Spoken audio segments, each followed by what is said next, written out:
Warning, this show contains adult language, so viewer and listener discretion is advised. Welcome to another edition of Up and Ended. I'm your host, Adrian Babashoff, and if you're new here, welcome as well. And if you're wondering what the show is about, it's entirely dedicated to improving quality of life for both people and planet through liberation and independence, moving you from surviving to thriving and living life on your own terms.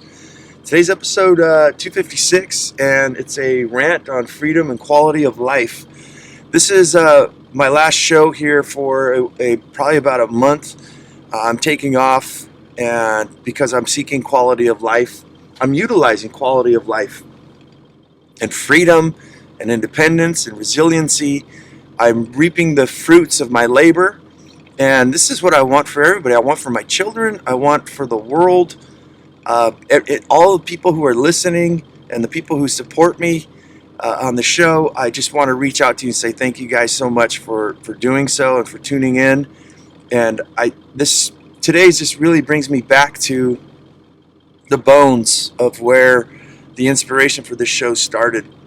I'm giddy, I'm happy, I'm definitely worn out, but I don't know, I want everybody to know that there's a different way of living, a different way of life, that we don't have to do the things that we're doing. And it's just such a crazy time here with all the bullshit and everything that's happening with the COVID, and I mean just with money, with the so-called crash reset, all this crazy stuff. And there's so many things that we can do that to help ourselves, to put ourselves in a better environment, a better place. And unfortunately, I just don't see a lot of people seeking it out. Before we get further, the background noise is my vehicle. It's my F-350 96 pickup truck, which I'll be living in for the next month as I travel with my children. So forgive me, and I know that the background noise has got to be distracting. Please comment, let me know. I've been trying to get up like early in the morning, like 4 o'clock in the morning for you guys to get so I could stationary, record these shows without a lot of the background hum. But I still have to record everything in my pickup truck because I live tiny, I live simple.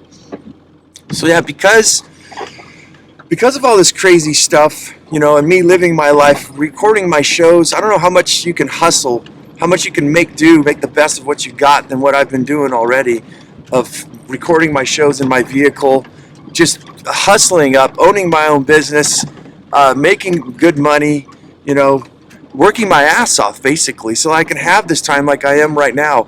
I'm just really excited, to take off. I'm really excited because I didn't take off last year. I chose to stay home and work on one of my new businesses, and I'm definitely beat up. I'm worn out and I need time off, but I have the option. I have the choice to do so. Nobody's telling me I can't do this. I can't say things. I can't do things, right? This life reminds me of a bunch of kids who are pretty much being told what to do, and they don't really know what to do themselves. I think a lot of people don't understand that we don't have to live the lives that we live. We can actually switch things around. And I've coined it as an alternative lifestyle design. So it means that we have a lifestyle design. We have a lot of lifestyle design coaches and stuff out there, how to make $1 million and all. That's not what you guys are going to find here. What you guys are going to find here is take life at your own pace. Start doing the things that you want to do.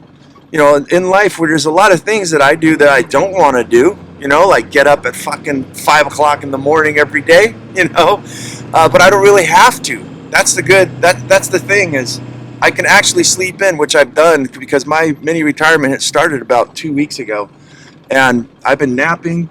I've been getting all my free time back, and it's been wonderful. And I don't know, I see a lot of people doing a lot of things that they don't want to do. I'm not so preoccupied anymore. I used to be in my younger years of, talking to people, listening how horrible shit is and why we can't do anything, how the government's controlling us, and, how the environment sucks and all this horrible shit. But I started focusing more on what could I do, right? What can I do for myself? And I started noticing that a lot of people seem to be trapped. They think that they're trapped. So going back to what I said with children, is nobody's putting a gun to anybody's head. Nobody's really forcing anybody in many ways. In some ways, I'd say, yeah, you're kind of being nudged. You're kind of being forced, But when it really comes down to it, I think that the most evil thing that we have both in our personal lives and in what's going around us is that it's convenience. I think if I can narrow it down to one word, and the convenience is probably one of the most horrible things that we can have. Because again, nobody's forcing anybody to do anything at knife point or anything like that. But basically what they're doing is delivering your milk to your doorstep like they used to do in the old days, metaphorically speaking, the newspaper. Everything's done, you want something, just order on Amazon, you get food. You could probably pretty much get anything ordered and just sent to your home while you just sit on your sofa, right? And if we look at a lot of millionaires, if that's what you're into, I'm not really into that kind of stuff, but I like studying their strategies. I like their work ethics. And a lot of them said for their creativity, for many things, you got to get out of your comfort zone. Get out there, even health-wise. You got people like Wim Hof and stuff like that, where they're saying to dunk yourself into ice baths. One of my favorite surfers of all time, Laird Hamilton, that's what he does. He has an ice therapy and does stuff different. Gets out of his comfort zone all the time. My life is constantly a discomfort zone, being that, the things that I've implemented in my life work really good. Let me phrase that a little better too, is that a lot of the things I have in my life have gone a lot smoother. I have way more freedom, way more resiliency than most people I know around me, almost everybody. Actually, I don't know another person physically around me who has the freedom, mobility, and the choices in life as I do. I mean, let's think about it. How many people do you know, how many parents, or as you as a child, or anybody how many people do you, that you can count on one hand, take their children out for a couple of months on road trips to go wherever the fuck you guys want to go? Who's danced with Indians in a forest by a fire, right? Who's gone out there and snuggled in a meteor shower in the middle of the redwoods, and in the middle of the desert watching thunderstorms? And who's gone out there where you say, well, when are we supposed to go home? And you says, well, I don't know. When do you guys feel like going home? Right? Had those special moments to do whatever you want. And that's what I bring it back to the alternative lifestyle design, is we can design things a lot better, but we'll have to work at it. The systems that I think still, like with technology, I look at is making life a lot easier for most of us, but it also brings in a lot of different stresses because things crash. It is, in my opinion, that in the future what we're going to see is, which we're already seeing, is people hacking stuff. We got automation. We're so smart. Everything's computerized and things like that. We use our brains, not our bronze. Holy shit. The oil supply chain got hacked. One of the largest meat packing facilities in all the United States got hacked. Stopped production. Many crazy things that could happen. But there's many things that we could do to implement in our lives to take full control. And I think that's kind of, I've already spoken my piece about how I'm able to be mobile, how I'm able to live the life that I do, because I live tiny. I live in a tiny home. I only buy mostly, like 99% of what I buy is only things that I absolutely need or I think that will improve my life. I don't buy any extras. You guys know that I love sushi, so actually that's the one thing where I'll go out and I'll clear $100, no problem. 100 plus. Me and my kids will go out there. We'll do that maybe once a month, and the money that I save, I have certain sacrifices in my life, but I save the money that I don't spend on having a huge house and keeping up with the Joneses. I spend on exercise. I spend on some of the healthiest, greatest tasting food on the planet. I use that money for investing. So it's a lifestyle design that I call, as I said, the alternative lifestyle design. And it's the only thing that really suffers, that makes me sacrifice, and when I'm out of my comfort zone, what I wanted to clear up was I have a special needs kid, and I'm a single dad. So there's a lot of times where, other people I look at where they're come home for the weekends or something, or you got a mother and a father both present at the house.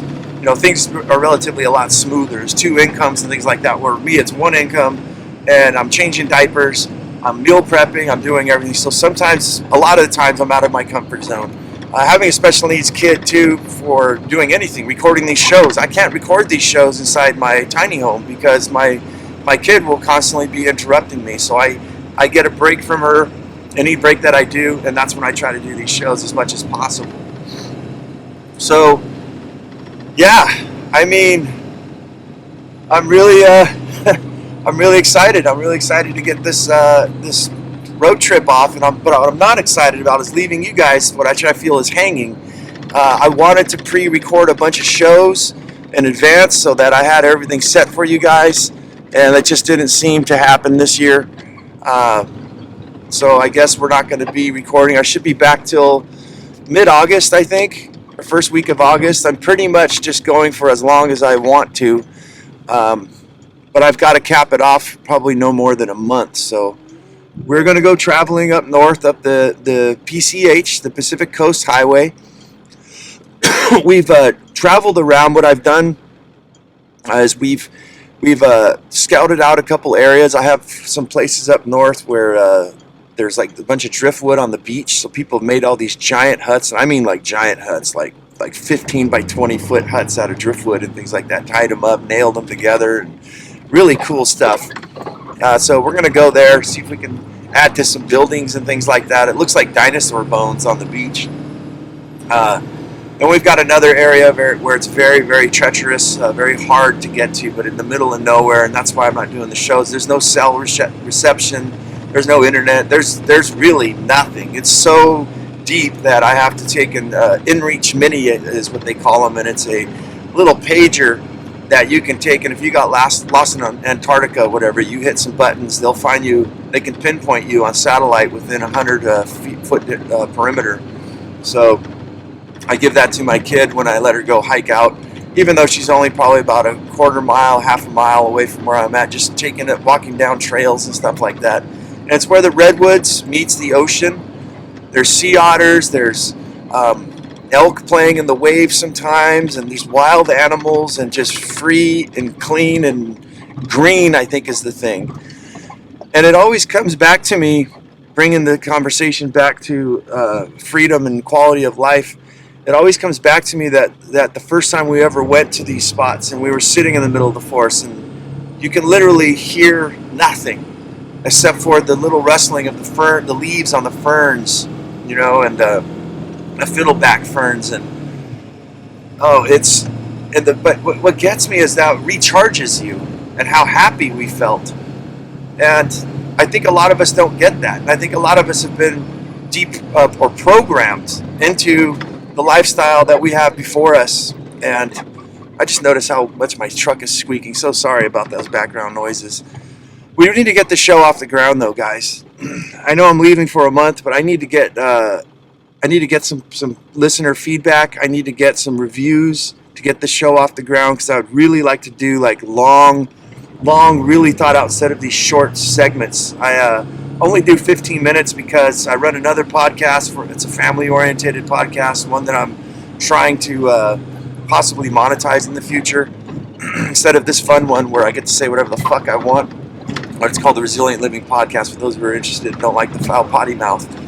But yeah, I really would like to get this, keep this show in my back pocket here for you guys, because it just feels like a lounge show. Like we can just say and do whatever. And coyote just ran across the freeway, or the highway. Yeah, guys, I guess that's. I can't think of anything else. This is just an open rant. I didn't have time to put notes and everything down. I'm busy getting all my stuff ready for the trip.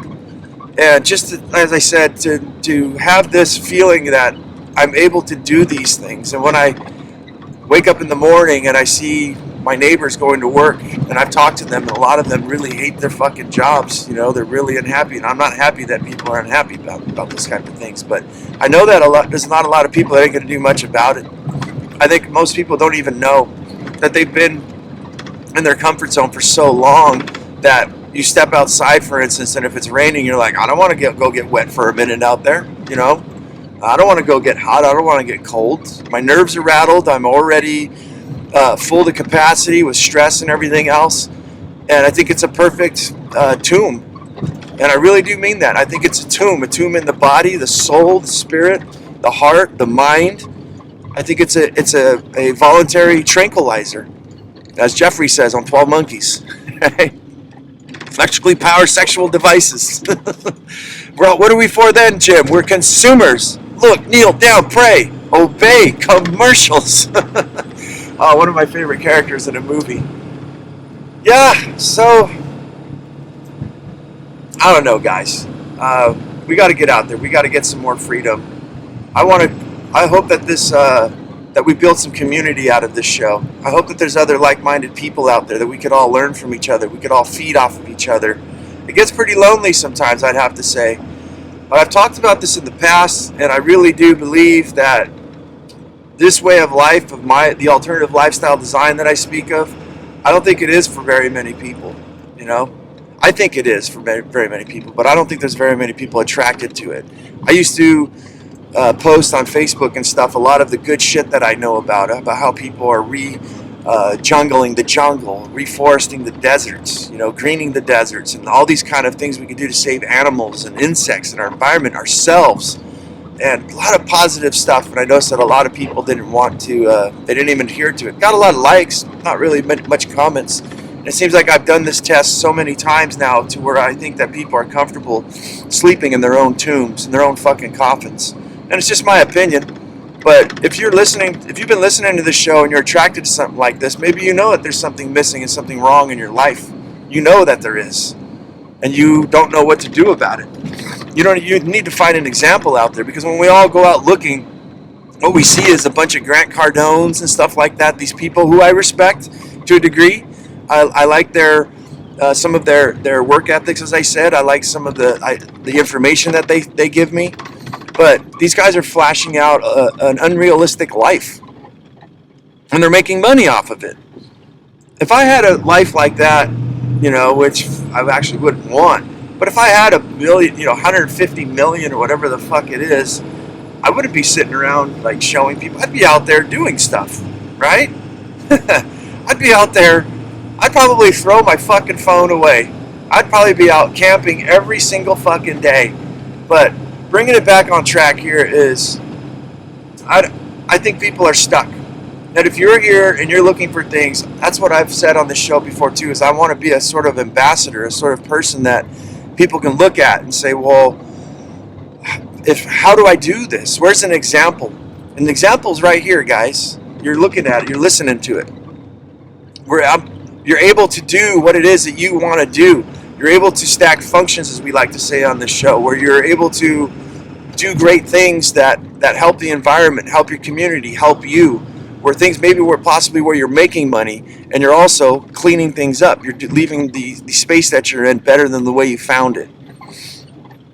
I don't know how much more to try to inspire people, if they even want to be inspired out there.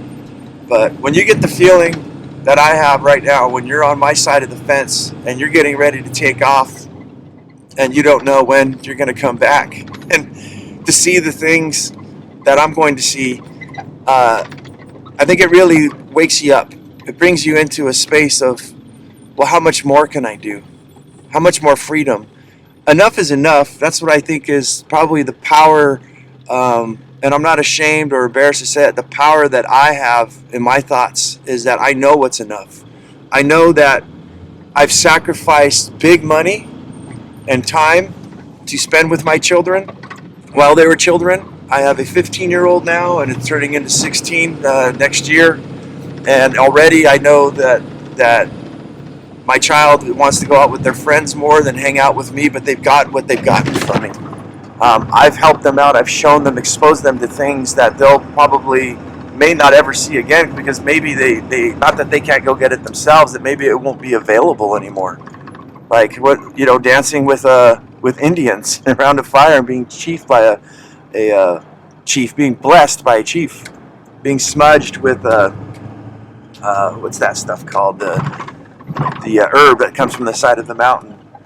I can't remember it. Sage. Being smudged with sage, and just living that type of life, waking up in the morning where there's nothing really to do.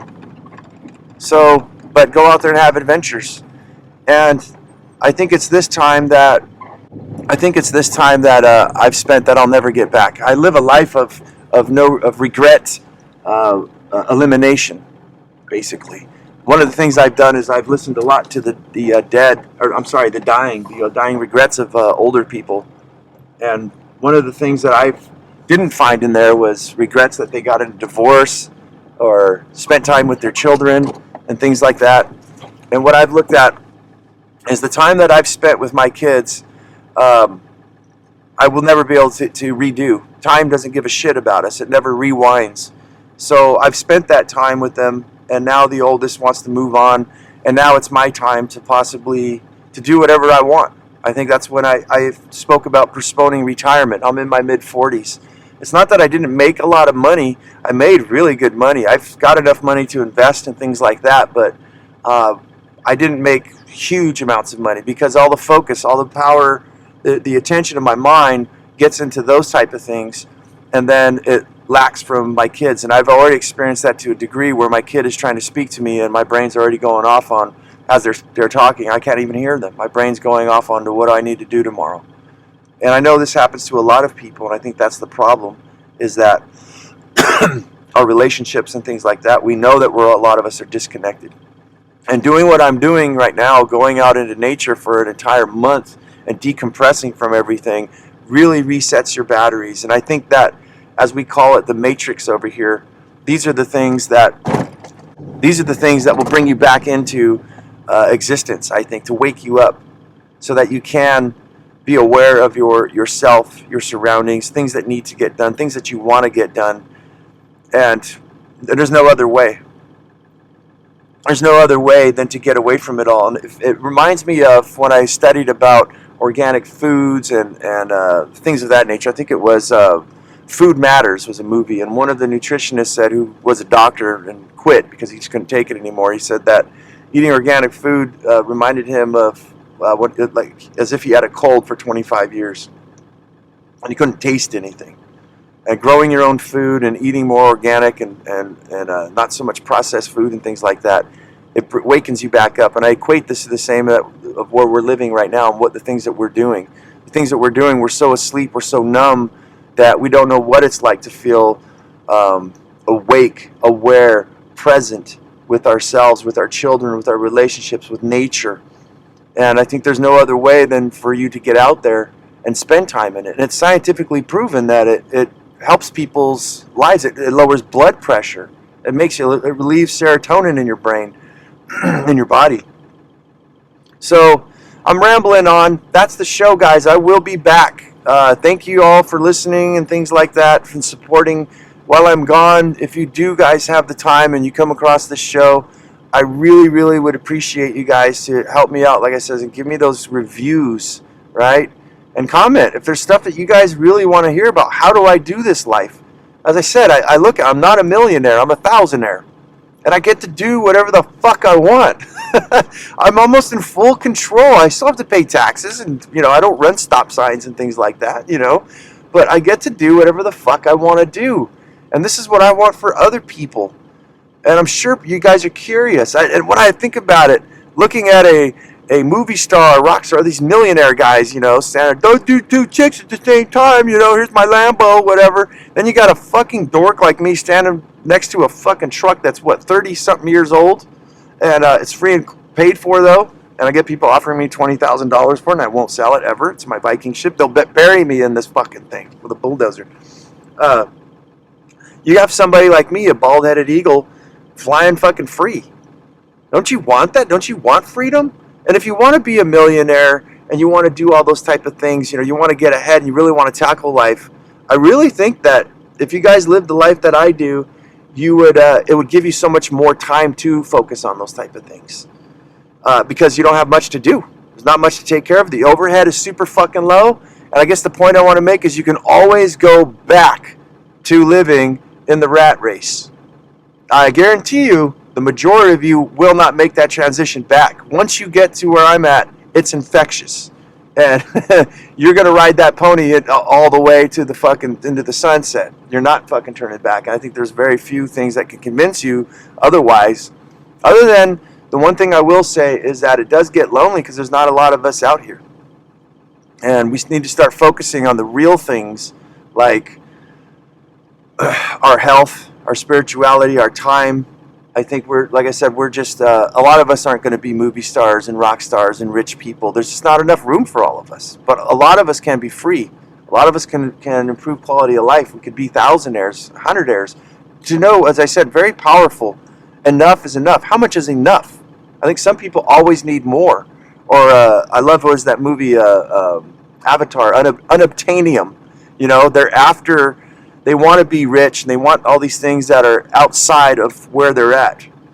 The laws of attraction, in my opinion, if you feel the things, you feel comfort, you feel that there's enough, the laws of attraction, when you attract something in your life, you almost need to be it, right? Before you can experience it. You need to have, if you told me you wanted a peach, there's no way that you just said, hey, give me a peach, clown. I'd have to get a peach seed. I'd have to nurture it, get it to sprout, water it, fertilize it, watch it grow, and then in a few years from now, maybe 3 years, we'd have a peach that I'd be able to hand you. That's how we live in the physical world. There's no overnight success. I mean, there's overnight successes and things like that, but I guarantee a lot of people had to do something before that success happened, right? Some people, maybe their family dropped dead and they get $1 million and they're like, oh, okay, I can do whatever the fuck I want, right? But for the majority of us building or doing anything, it takes time and patience, and I think that's probably one of the biggest things that we need to understand as individuals, is that this get rich quick, this pill for every ill, none of this stuff is right. We're being lied to on every fucking front. And I think when I come back from my mini retirement, my trip here, that's where I think I want to get a little more aggressive on that. I think that I know for myself, my opinion anyways, is that we've been fucking lied to on everything. We're served shit sandwiches. Our air's polluted, the water's polluted, and I don't want to leave on a bad note, but there's a lot of shit that we need to do for ourselves, a lot of things that we know that we need. I think the worst thing that I can think of in my life for me, and I'd rather not exist, is to do things that you know is not right. You know that this is wrong, right? Where a lot of us are doing, a lot of us are supporting a lot of ugly shit, but it doesn't have to fucking be that way. And like a philosopher, or like some of these people who take off, like Henry Thoreau, I understand how these people feel when I take off on these trips. Is when I come back, I feel re-energized, and a lot of things come to my mind. I might even take some show notes here and there for some shows to do, but I'm definitely going to take some video for you guys to see, and so that you can, I guess, proof of concept, right? You guys want to see what we're doing. I think it's kind of fun and kind of something to share, because sadly enough, I think a lot of people live vicariously through their phones and YouTube and Facebook and all that kind of thing, and TikTok. And basically what I want to do is just make some short videos and just kind of show you guys, so you can live, you can smell it, you can see it, the areas that we go to, and maybe that'll help inspire you guys to do the same, to maybe get out there and, I don't know, enjoy yourself at whatever it is that you're doing. So guys, that's the show. Thanks for being here. I'm not going to bore you guys with all the other details. Fucking go own it and bone it, man. Own it and bone the fucking shit out of life. Time's ticking, right? Time is fucking flying. It is. When you have kids, you're like, holy fucking shit. These kids are huge. They're all grown up. And what have I done? What did we do? And where's the future going to go? Grab the present. Fuck the past. Fuck the future. Grab the present. Be in the moment. I don't know. I'm so excited, guys, but I'm rambling on. So thanks for all of the support. And I understand if a lot of you guys stop following me because I don't post for a month. I guess that's what I'm scared of. I tried to do it, tried to get it, but it just was too much work. So see you guys when I get back in about 4 weeks or so. So, all right.